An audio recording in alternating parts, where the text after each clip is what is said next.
11 জেলায় বন্যা পরিস্থিতির আরও অবনতি। কুমিল্লায় গোমতী ও চট্টগ্রামে ভেঙে গেছে হালদার বাঁধ। সোমবার থেকে বৃষ্টি কমার আভাস।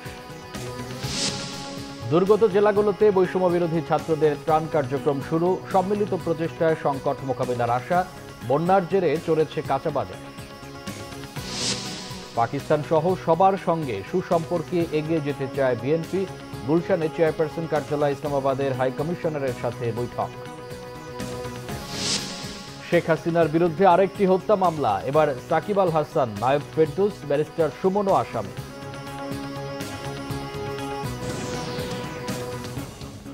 দেখছিলেন সংবাদ শিরোনাম, এবার বিস্তারিত।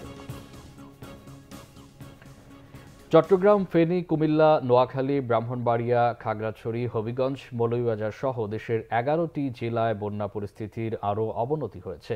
বন্যায় প্লাবিত মিরসরাই, ফটিকছড়ি, হাটহাজারী, রাউজান সহ চট্টগ্রামের বিভিন্ন উপজেলা। বন্যার্তদের উদ্ধারে সেনা মোতায়েন হয়েছে কয়েক জেলায়। এদিকে হালদা নদীর বাঁধ ভেঙে চট্টগ্রামের হাটহাজারী ও কুমিল্লার বুড়িচংয়ে গোমতী নদীর বাঁধ ভেঙে অনেক গ্রাম প্লাবিত হয়েছে। প্রতিনিধিদের পাঠানো তথ্য চিত্রে দেখুন ডেস্ক রিপোর্ট।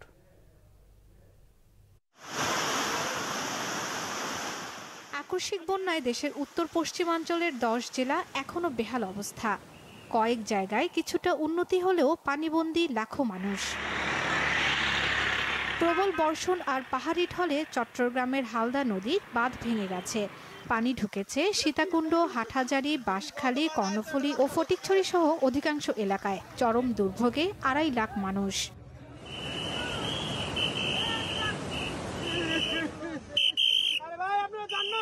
বৃহস্পতিবারে টানা বৃষ্টি ও উজানের পানিতে রাতেই ভেঙে গেছে কুমিল্লার গোমতী নদীর প্রতিরক্ষা বাঁধ।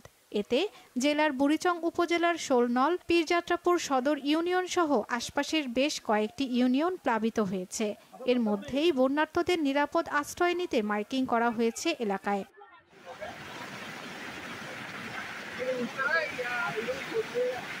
এদিকে বন্যা পরিস্থিতির অবনতি হয়েছে রাঙামাটি জেলায়। টানা বৃষ্টিতে বেড়েছে কাপ্তাই হ্রদের পানি। জলবন্দি পুরো জেলার 5,000 পরিবার। রাঙামাটি খাগড়াছড়ির সাথে সড়ক যোগাযোগ বন্ধ রয়েছে।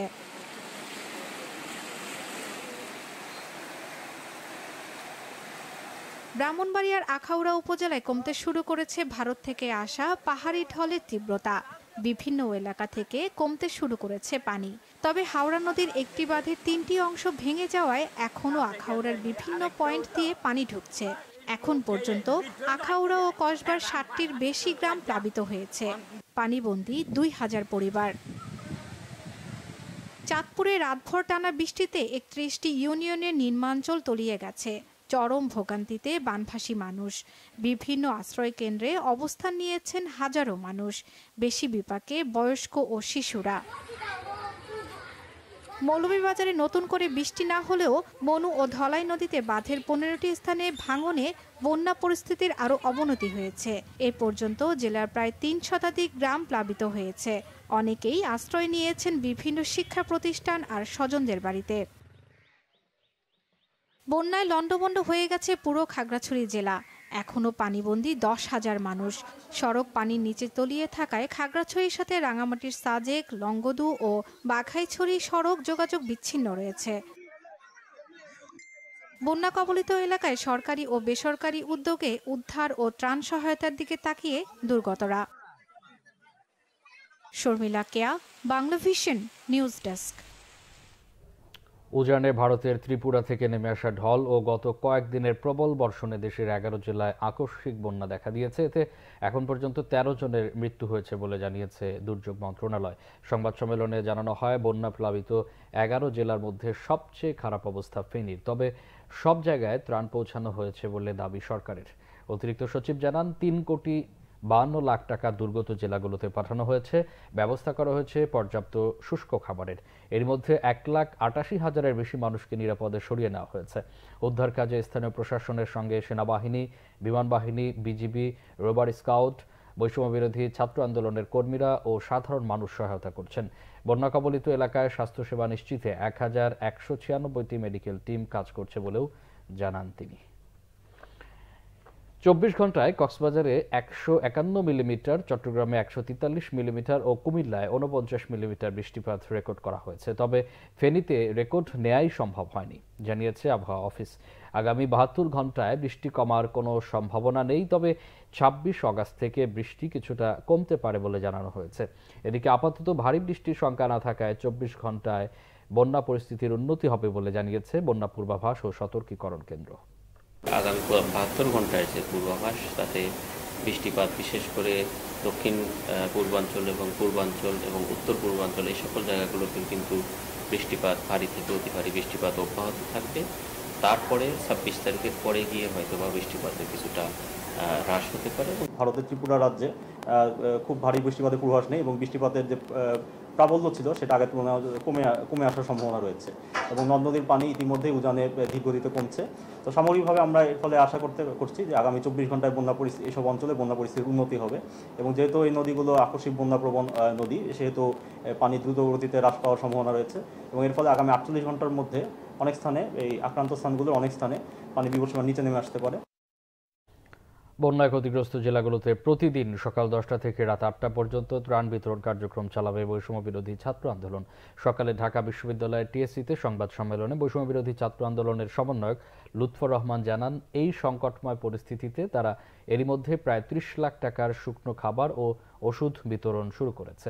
ফেনী, নোয়াখালী, কুমিল্লা, লক্ষ্মীপুর সহ বিভিন্ন জেলায় বন্যার্ত মানুষের সহায়তায় গুড়, মুড়ি, চিড়া, বিশুদ্ধ খাবার, পানি, স্যালাইন এবং শিশু ও গোখাদ্য সহ বিভিন্ন সামগ্রী বিতরণের কাজ শুরু করেছেন তারা।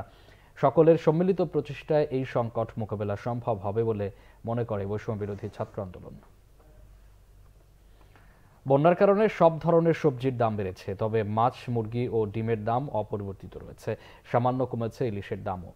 টানা বৃষ্টি আর বন্যার প্রভাব পড়েছে কাঁচা বাজারে। বন্যার কারণে রাজধানীর খুচরা বাজারে বেড়ে গেছে সবজির দাম।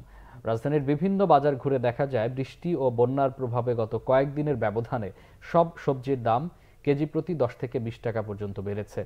বেগুনের কেজি বিক্রি হয়েছে 60 থেকে 70 টাকা, কাঁচামরিচ 160 থেকে 190 টাকা, করলা 60 থেকে 70, ঢ্যাঁড়স, চিচিঙ্গা, পটল, ধুন্দল, পেঁপে 40 থেকে 50 টাকা, ব্রয়লার মুরগির কেজি বিক্রি হচ্ছে 160 থেকে 170 টাকা, সোনালী 260 থেকে 280 এবং দেশি মুরগি 540 থেকে 570 টাকা।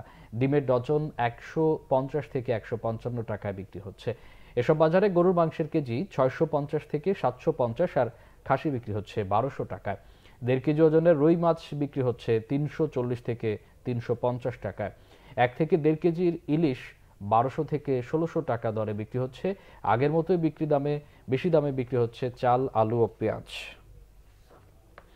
দক্ষিণ এশিয়ার সার্বিক উন্নয়নে পাকিস্তান সহ সবার সঙ্গে সুসম্পর্ক রেখে কাজ করতে চায় বিএনপি। গুলশানে চেয়ারপারসনের কার্যালয়ে পাকিস্তান হাইকমিশনারের সঙ্গে বৈঠক শেষে কথা বলেন বিএনপির স্থায়ী কমিটির সদস্য আমির খসরু মাহমুদ চৌধুরী। প্রায় পৌনে 1 ঘন্টার বৈঠকে পাকিস্তানের হাইকমিশনার সৈয়দ আহমদ মারুফ ছাড়াও বিএনপি মহাসচিব মির্জা ফখরুল ইসলাম আলমগীর, স্থায়ী কমিটির সদস্য আমির খসরু মাহমুদ চৌধুরী ও পাকিস্তান দূতাবাসের ঊর্ধ্বতন কর্মকর্তারা অংশ নেন। দুই দেশের দ্বিপক্ষীয় বিষয় নিয়ে আলোচনা হয়েছে জানিয়ে আমির খসরু মাহমুদ বলেন, কাউকে বিশেষ সুবিধা না দিয়ে লেভেল প্লেইং ফিল্ড তৈরি করে পাকিস্তানের সাথে ব্যবসা বাণিজ্য ও আঞ্চলিক সম্পর্ক এগিয়ে নিতে চান তারা। পরিবর্তিত প্রেক্ষাপটে বৈঠকটি গুরুত্বপূর্ণ বলে উল্লেখ করেন বিএনপির এই নেতা। সৌজন্য সাক্ষাৎ, বাংলাদেশের জনসাধারণ যেখানে উপকৃত হবে, বাংলাদেশ যেখানে উপকৃত হবে, সেই ধরনের একটি অর্থনৈতিক প্রক্রিয়া যেটা বিগত দিনে অনুপস্থিত ছিল, আমরা মনে করি সেটা আমরা সবার জন্য সমান অধিকার রেখে, লেভেল প্লেইং ফিল্ড রেখে এই বাইল্যাটারালি দ্বিপাক্ষিক এবং আঞ্চলিক সহযোগিতা আমরা সামনের দিকে এগিয়ে নিয়ে যাব। সাবেক প্রধানমন্ত্রী শেখ হাসিনার বিরুদ্ধে আরেকটি হত্যা মামলা হয়েছে। এই মামলায় আসামি করা হয়েছে জাতীয় দলের ক্রিকেটার ও সাবেক সংসদ সদস্য সাকিব আল হাসান, সাবেক সংসদ সদস্য ব্যারিস্টার সৈয়দ সাইদুল হক সুমন এবং সাবেক সংসদ সদস্য চিত্রনায়ক ফেরদৌসকে। বৃহস্পতিবার রাতে আদাবর থানায় মামলাটি রুজু করা হয়। আদাবর থানার পরিদর্শক নজরুল ইসলাম মামলার বিষয়টি নিশ্চিত করেছেন। এই মামলায় সাবেক প্রধানমন্ত্রী শেখ হাসিনা এবং সাবেক সড়ক পরিবহন ও সেতু মন্ত্রী ওবায়দুল কাদের সহ আরও 156 জনের নাম উল্লেখ করা হয়েছে। নাম রয়েছে ক্রিকেটার সাকিব আল হাসান, চিত্রনায়ক ফেরদৌস ও সাবেক সংসদ সদস্য ব্যারিস্টার সুমনেরও। এছাড়াও মামলায় অজ্ঞাত আরও 400 থেকে 500 জনকে আসামি করা হয়েছে। মামলার এজাহারে বাদীর অভিযোগ, গত 5 অগাস্ট রুবেল আদাবরের রিং রোডে প্রতিবাদী মিছিলে অংশ নেয়। এ সময় অভিযুক্তদের প্রত্যক্ষ ও পরোক্ষ নির্দেশ এবং প্ররোচনায় মিছিলে গুলি করা হয়। বুকে ও পেটে গুলিবিদ্ধ অবস্থায় রুবেলকে হাসপাতালে নিলে চিকিৎসাধীন অবস্থায় গত 7 অগাস্ট মৃত্যু হয় তার। এদিকে বাংলাদেশের ওয়ার্কার্স পার্টির সভাপতি ও সাবেক মন্ত্রী রাশেদ খান মেননকে গ্রেফতার করেছে গোয়েন্দা পুলিশ। গতকাল সন্ধ্যায় রাজধানীর বনানীতে নিজ বাসভবন থেকে তাকে আটক করে ডিবি কার্যালয়ে নেওয়া হয়। অন্যদিকে জিয়া পরিবার নিয়ে বিরূপ মন্তব্যের অভিযোগে মেননের পাশাপাশি সাবেক বিচারপতি AHM শামসুদ্দিন চৌধুরী মানিক, জাসদের সভাপতি হাসানুল হক ইনুর বিরুদ্ধেও মামলা হয়েছে। সংবাদ শেষ করব শিরোনামগুলো আরেকবার জানিয়ে। 11 জেলায় বন্যা পরিস্থিতি আরও অবনতি। কুমিল্লায় গোমতী ও চট্টগ্রামে ভেঙে গেছে হালদার বাঁধ। সোমবার থেকে বৃষ্টি কমার আভাস। দুর্গত জেলাগুলোতে বৈষম্য বিরোধী ছাত্রদের ত্রাণ কার্যক্রম শুরু। সম্মিলিত প্রচেষ্টায় সংকট মোকাবেলার আশা। বন্যার জেরে চড়েছে কাঁচা বাজারও। পাকিস্তান সহ সবার সঙ্গে সুসম্পর্কে এগিয়ে যেতে চায় বিএনপি। গুলশানের চেয়ারপারসন কার্যালয়ে ইসলামাবাদের হাই কমিশনারের সাথে বৈঠক। শেখ হাসিনার বিরুদ্ধে আরেকটি হত্যা মামলা। এবার সাকিব আল হাসান, নায়ক ফেরদৌস, ব্যারিস্টার সুমনও আসামি।